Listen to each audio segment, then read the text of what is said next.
Auditeurs et auditrices, comme nous sommes en train de voir l'histoire de Suzanne qui a été victime d'un harcèlement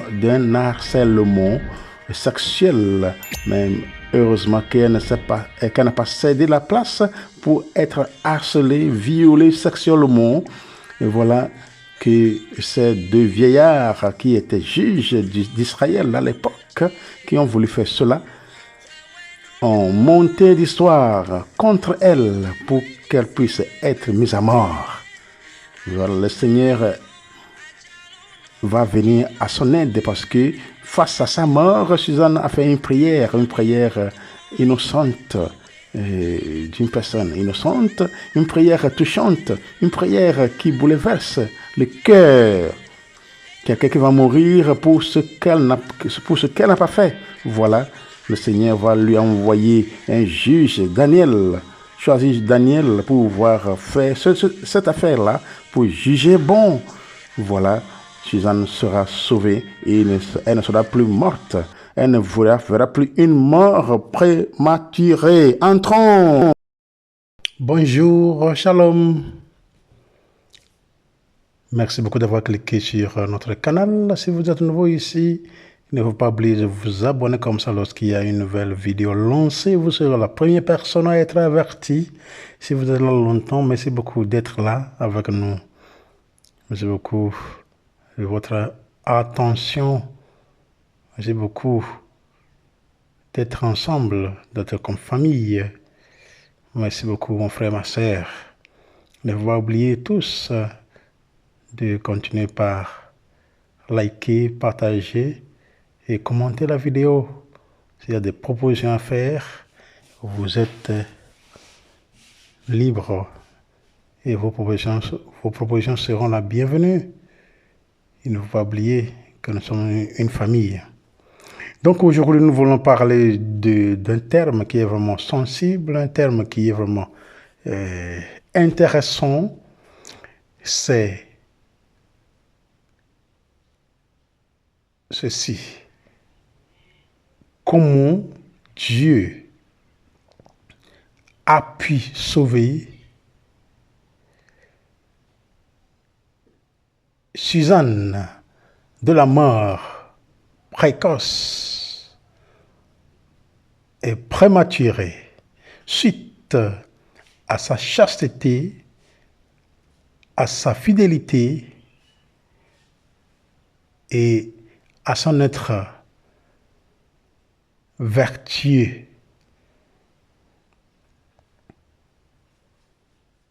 Comment est-ce que Dieu a pu sauver Suzanne de la mort prématurée, de la mort précoce,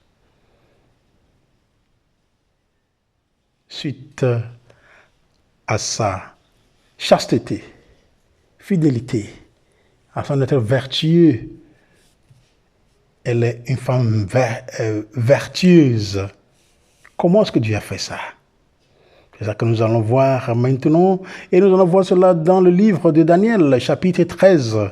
Nous n'allons pas lire tout le texte, seulement quelques parties de ce texte que nous allons lire et à partir de la prière que Suzanne a faite vers le Seigneur, au Seigneur, pour être livrée, pour être sauvée par le Seigneur. Tout a commencé comment? C'est lors de l'exil des Juifs à Babylone sous Nabuchodonosor II.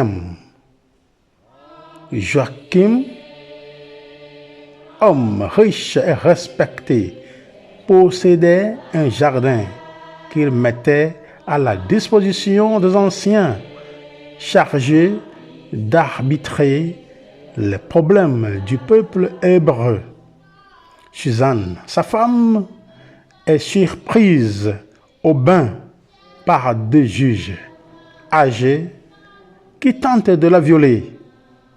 Pour se venger de sa résistance, il l'accuse d'adultère. Donc c'est ça que nous sommes en train de voir. Voilà, c'est clair. Ces deux anciens qui ont été désignés pour pouvoir être juges, pour aider le peuple à évoluer dans leurs choses culturelles, voilà, que étant sur le territoire de quelqu'un, dans la maison de quelqu'un qui a offert gratuitement un espace pour qu'il puisse faire les choses tribunales. Maintenant, ils sont en train de vouloir sauter sur sa femme pour la violer. Maintenant, quand la femme a refusé, ils ont commencé par inventer des histoires. Ah, on va dire, si tu refuses de nous donner, on va dire à la population que voilà, il y avait un jeune homme qui est venu se coucher avec toi là, au jardin, ainsi de suite. Vous voyez comment les choses se passent dans notre monde aujourd'hui. Bon, je ne vais pas commenter maintenant, mais voilà. Elle est condamnée. Elle est condamnée à mort. Suzanne fut donc condamnée à mort. Nous sommes en train de lire verset 41. À partir du verset 41 du livre de Daniel, chapitre 13, verset 41c. Donc Suzanne fut condamnée à mort. Elle cria très haut. Voilà la prière de Suzanne. Dieu éternel, toi qui connais les secrets, toi qui connais toutes choses avant qu'elles n'arrivent, tu sais qu'ils ont porté sur moi un faux témoignage. Et voici que je meurs innocente de tout ce que leur malice a forgé contre moi. Donc le Seigneur l'entendit. Et comme on l'amenait à la mort, le Seigneur ressuscita l'Esprit Saint d'un jeune enfant, Daniel, qui se mit à crier: je suis pur du sang de cette femme. Tout le monde se retourna vers lui et on lui demanda: que signifient les paroles que tu as dites? Debout au milieu de l'assemblée, il répondit: vous êtes donc assez fous, enfants d'Israël, pour condamner sans enquête et sans évidence une fille d'Israël. Retournez au lieu du jugement, car ces gens ont porté contre elle un faux témoignage. Tout le monde se hâta d'y retourner et les anciens dirent à Daniel: viens siéger au milieu de nous et dis-nous ta pensée, puisque Dieu t'a donné la dignité de l'âge. Daniel leur dit alors: séparez-les bien l'un de l'autre et je les interrogerai. On le sépara, puis Daniel fit venir l'un d'eux et lui dit: tu as vieilli dans l'iniquité, voici pour t'accabler les fautes de ta vie passée, porteur d'un juste jugement qui condamnait les innocents et acquittait les coupables. Alors que le Seigneur dit: tu ne feras pas mourir l'innocent et le juste.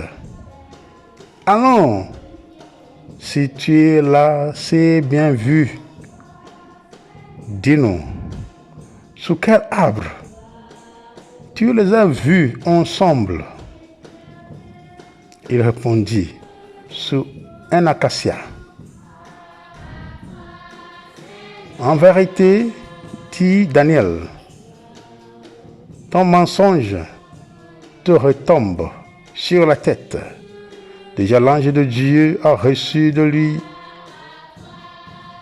ta sentence et vient te fracasser par le milieu.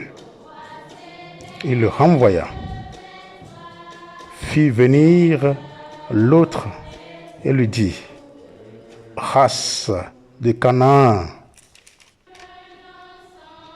et non pas de Juda. La beauté t'a égaré, le désir a perverti ton cœur. Ainsi agissez-vous avec les filles d'Israël, et la peur les faisait consentir à votre commerce. Mais voici qu'une fille de Juda n'a pas pu supporter votre iniquité. Allons, dis-moi, sous quel arbre tu les as surpris ensemble? Il répondit, sous un tremble. En vérité, dit Daniel, toi aussi, ton mensonge te retombe sur la tête. Voici l'ange de Dieu qui attend l'épée à la main de te trancher par le milieu pour en finir avec vous. Alors l'assemblée entière poussa de grands cris, bénissant Dieu qui sauve ceux qui espèrent en lui. Puis elle se retourna contre les deux vieillards que Daniel, de leur propre bouche, avait convaincus de faux témoignages. Selon la loi de Moïse, on leur fit subir la peine qu'ils avaient voulu faire subir à leurs prochains. On les mit à mort. Et ce jour-là fut préservé un sang innocent. Voilà, mon frère et ma sœur, ce que nous sommes en train de dire ici, ce que nous venons de lire, c'est ça, c'est comme ça que ça s'est passé. Et voilà, et Suzanne qui a été accusée d'adultère, et après, elle a été condamnée à mort. Voilà, elle a fait une prière au Seigneur pour que le Seigneur puisse la sauver. Suzanne a été une femme vertueuse, comme nous pouvons voir cela dans le livre du Proverbe, le livre de Proverbe, chapitre 31, verset 10 à 12, qui parle d'une femme vertueuse. Quand vous avez le temps de lire cela, voilà une femme vertueuse a trouvé de l'or. Une femme vertueuse, c'est celle qui est toujours propre, qui veut toujours du bien à son mari, qui prend bien soin de sa famille, qui adore son mari et toute sa famille. Et voilà, c'est celle-là qui a été condamnée. Elle est une femme fidèle à son mari, sans tromper son mari aux autres hommes. Voilà, elle est restée fidèle, intacte. Elle était prête pour la mort. Elle était prête pour tout. Oui, malgré tout ce qui s'est passé. Ce type de fidélité, est-ce que nous pouvons voir ça parmi nous aujourd'hui? Oui, mais est-ce que c'est partout? Non. Il y en a qui facilement vont se laisser faire. Il y a des femmes qui vont se laisser faire. Ce n'est pas toutes les femmes, mais il y en a. On ne va pas trouver 100% des femmes qui sont vraiment vertueuses, qui sont vraiment fidèles, qui sont vraiment chastes. Donc Suzanne est vertueuse, chaste et fidèle. fidèle à Dieu, fidèle à son mari. Elle est fidèle à son mari, chaste à son mari et vertueuse à son mari. Et elle est vraiment fidèle à Dieu.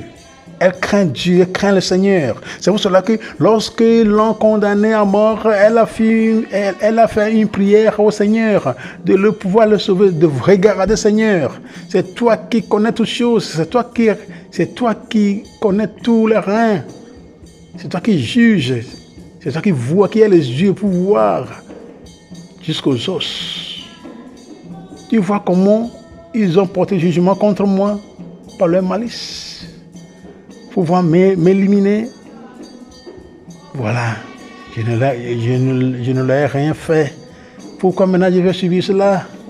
C'est ça les larmes que chacun de nous devait verser par terre dans notre vie lorsque ça ne va pas, lorsque nous sommes condamnés injustement, lorsque nous sommes dérangés, lorsque nous sommes perturbés par les autres, sommes torturés. Combien de gens qui ne sont pas en prison injustement, innocemment? Beaucoup de gens sont en prison innocemment. Ils ne devraient pas être là, ce n'est pas leur place. Mais comme ils n'ont personne pour pouvoir les aider, voilà. Et comme peut-être eux aussi ne prient pas, ne sont pas proches au Seigneur, ne sont pas proches du Seigneur, pour pouvoir prier, pour remettre leur cause au Seigneur, pour que le Seigneur puisse voir, bien juger. Ils ont fini d'être en prison jusqu'à aujourd'hui. Il y en a qui sont là en vie. Et ceux qui les ont amenés là-bas ont fait ça à cause de la méchanceté. Parce qu'ils ont d'argent pour acheter la vérité. Même s'ils ont l'argent pour acheter la vérité, mais nous sommes proches de notre Dieu, nous prions, nous remettons toutes nos causes entre les mains du Seigneur. Il est toujours là pour pouvoir nous aider, pour pouvoir nous sauver. Comme cette femme, Suzanne, elle est innocente. Elle ne s'est pas donnée. Elle sait bien qu'elle est mariée 100% selon la culture. Elle est femme mariée. Elle ne voulait pas que d'autres hommes voient sa nudité, sauf son propre mari. Sauf son propre mari. Elle est restée vraiment fidèle, chaste, vertueuse. Elle craint le Seigneur. Elle a craint le Seigneur. Elle a poussé le cri vers le Seigneur. Vois, Seigneur. Le Seigneur a écouté, c'est pour ça que le Seigneur a suscité. Le Seigneur a inspiré un jeune homme, Daniel. Daniel qui veut dire Dieu est mon juge. Voilà, Daniel est venu pouvoir faire jugement qui est vrai. Donc Dieu qui juge, c'est Daniel. Donc c'est juge. Elle, c'est Dieu. Il, c'est mon. Donc Dieu est mon juge. Dieu est venu pouvoir faire de bons jugements. Après les interrogations de ces deux vieillards, juges tarés, voilà, Daniel qui connaissait, qui savait, parce que Dieu l'inspirait pour dire que c'est faux, a bien jugé. Ce que les vieillards ont voulu qu'il soit arrivé à la femme, à Suzanne, est retombé sur leur propre tête. Ils ont voulu la mort à Suzanne. Voilà, la mort de Suzanne est tombée sur eux-mêmes. Là, c'est retour à l'envoyeur. Retour à l'envoyeur. Dans la vie, il faut savoir faire les choses. Il faut toujours penser positivement. Il faut toujours chercher à penser positivement. Il ne faut pas chercher à penser négativement. Il ne faut pas chercher à ôter la vie d'autrui. Il ne faut pas chercher à piétiner les autres. Il faut essayer toujours d'être juste comme le Seigneur est juste. Il faut essayer de faire la justice comme le Seigneur a fait justice envers nous. Il faut essayer d'aimer, faire l'amour. C'est-à-dire, il faut essayer de respecter la loi de l'amour. Aimer du cœur. Vous avez vos femmes, votre femme. Pourquoi maintenant vous courez derrière des femmes d'autrui alors que vous avez votre femme, vos femmes aussi à la maison? Est-ce que c'est bon? Si c'est contre nous, est-ce que nous serons heureux? Vous voyez, ce sont les choses là qu'on doit se poser comme des questions. Est-ce que si c'était contre nous, est-ce que nous serons heureux? Est-ce que nous serions heureux si c'était contre nous? C'est ça. Vous voyez?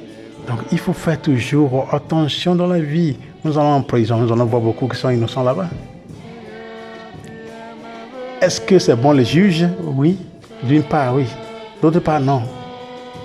D'une part, oui, parce qu'il y a des innocents, par exemple, les parents qui sont morts et ont laissé leur propriété derrière pour leurs enfants. Voilà les oncles qui se sont accaparés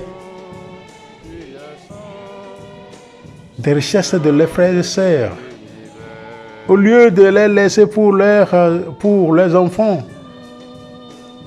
on renvoie les enfants. Des fois, on les envoûte pour sortir de la famille, pour aller très loin.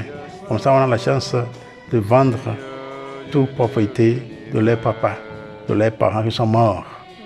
Ce n'est pas pour nous. Nous n'avons pas œuvré pour ça. Ceux qui ont œuvré pour ça avant de mourir ont leurs enfants. Et c'est les enfants qui sont héritiers de ces propriétés-là. Nous ne pouvons pas prendre ce qui appartient à l'autre. Il faut laisser donner ce qui est à César, à César. Et ce qui est à Dieu. C'est ça. Vous voyez, toujours il faut agir d'une manière juste.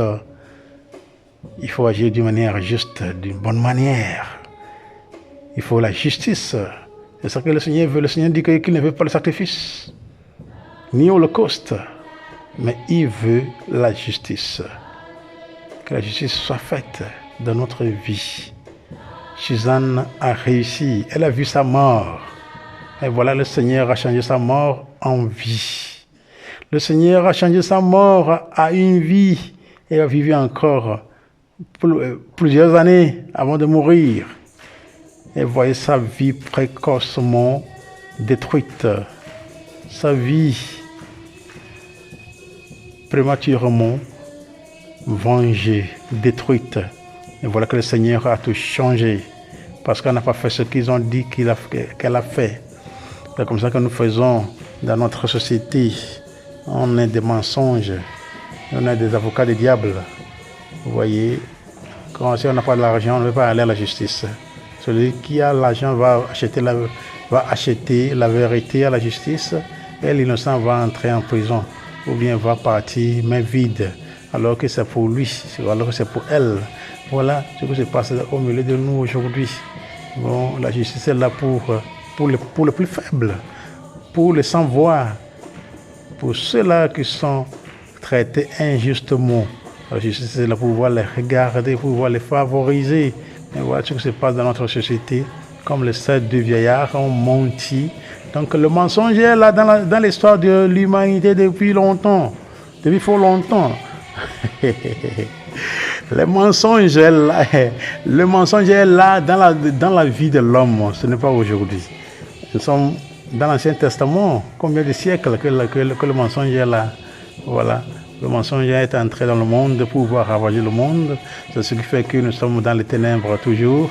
Parce qu'il y a les adorateurs, il y a les disciples des ténèbres qui veulent rester toujours dans les ténèbres pour faire du mal à leurs prochains, pour continuer œuvrant pour Lucifer et pour rester là et détruisant tout ce que le Seigneur lui-même a construit, a bâti, a créé. Voilà. Si nous nous adonnons à la ténèbre va prendre au-dessus de nous, va en profiter pour nous pédaler comme vélo jusqu'à tomber dans un trou, dans des boues. Nous demandons, Seigneur, de nous donner la grâce suffisante pour que nous puissions discerner toujours, pour que nous puissions nous rattacher à lui toujours, nous accrocher à lui dans le moment difficile, dans le moment de joie. Que nous prions en tout temps, prier en tout temps, pas nécessairement dans les moments difficiles avant de prier. Il faut prier matin, midi, soir, si vous avez le temps. Il faut prier dans le moment de joie, dans le moment difficile. C'est ça. Donc comme ça, lorsqu'on prie, quand le moment vient comme ça, le Seigneur sera toujours à notre côté. Parce que nous sommes vraiment innocents. Si vraiment nous n'avons pas fait et que l'entourage veut profiter de nous, veut nous unir. Donc le Seigneur est là pour pouvoir nous soulever de la boue. Il est là pour nous tirer de la boue. Il est là pour susciter les sauveurs parmi nous, pour pouvoir nous sauver.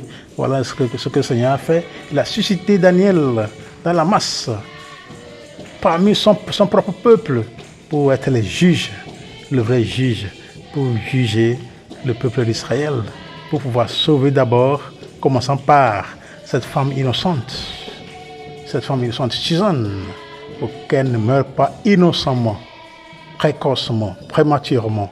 Voilà, que la grâce de Dieu soit sur nous, que cette grâce de Dieu continue passant par la croix de Christ. La croix du Christ au calvaire, par son sang, par son nom dernier, jaillissant sur nous pour pouvoir nous purifier, sanctifier, exorciser, pour pouvoir nous transformer, pour pouvoir nous libérer, délivrer, guérir, restaurer, réparer, pour pouvoir nous ouvrir les yeux, les oreilles, cœur spirituel, pour pouvoir nous donner l'intelligence spirituelle, pour pouvoir nous augmenter la foi, pour nous donner tout type de déblocage, surtout déblocage professionnel, financier, matrimonial, maternel, paternel, des arbres généalogiques de bonheur, de chance, sanitaire, des esprits mauvais, et de la sorcellerie à tout degré.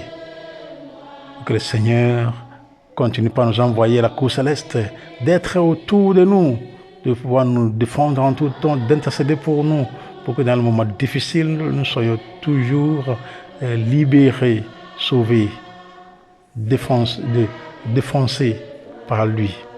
Merci beaucoup, merci bien, que Dieu continue par vous protéger, par vous guider, par vous tenir par la main et marcher avec vous, causer avec vous, pour connaître, savoir vos situations difficiles dans lesquelles vous retrouvez, pour des solutions possibles.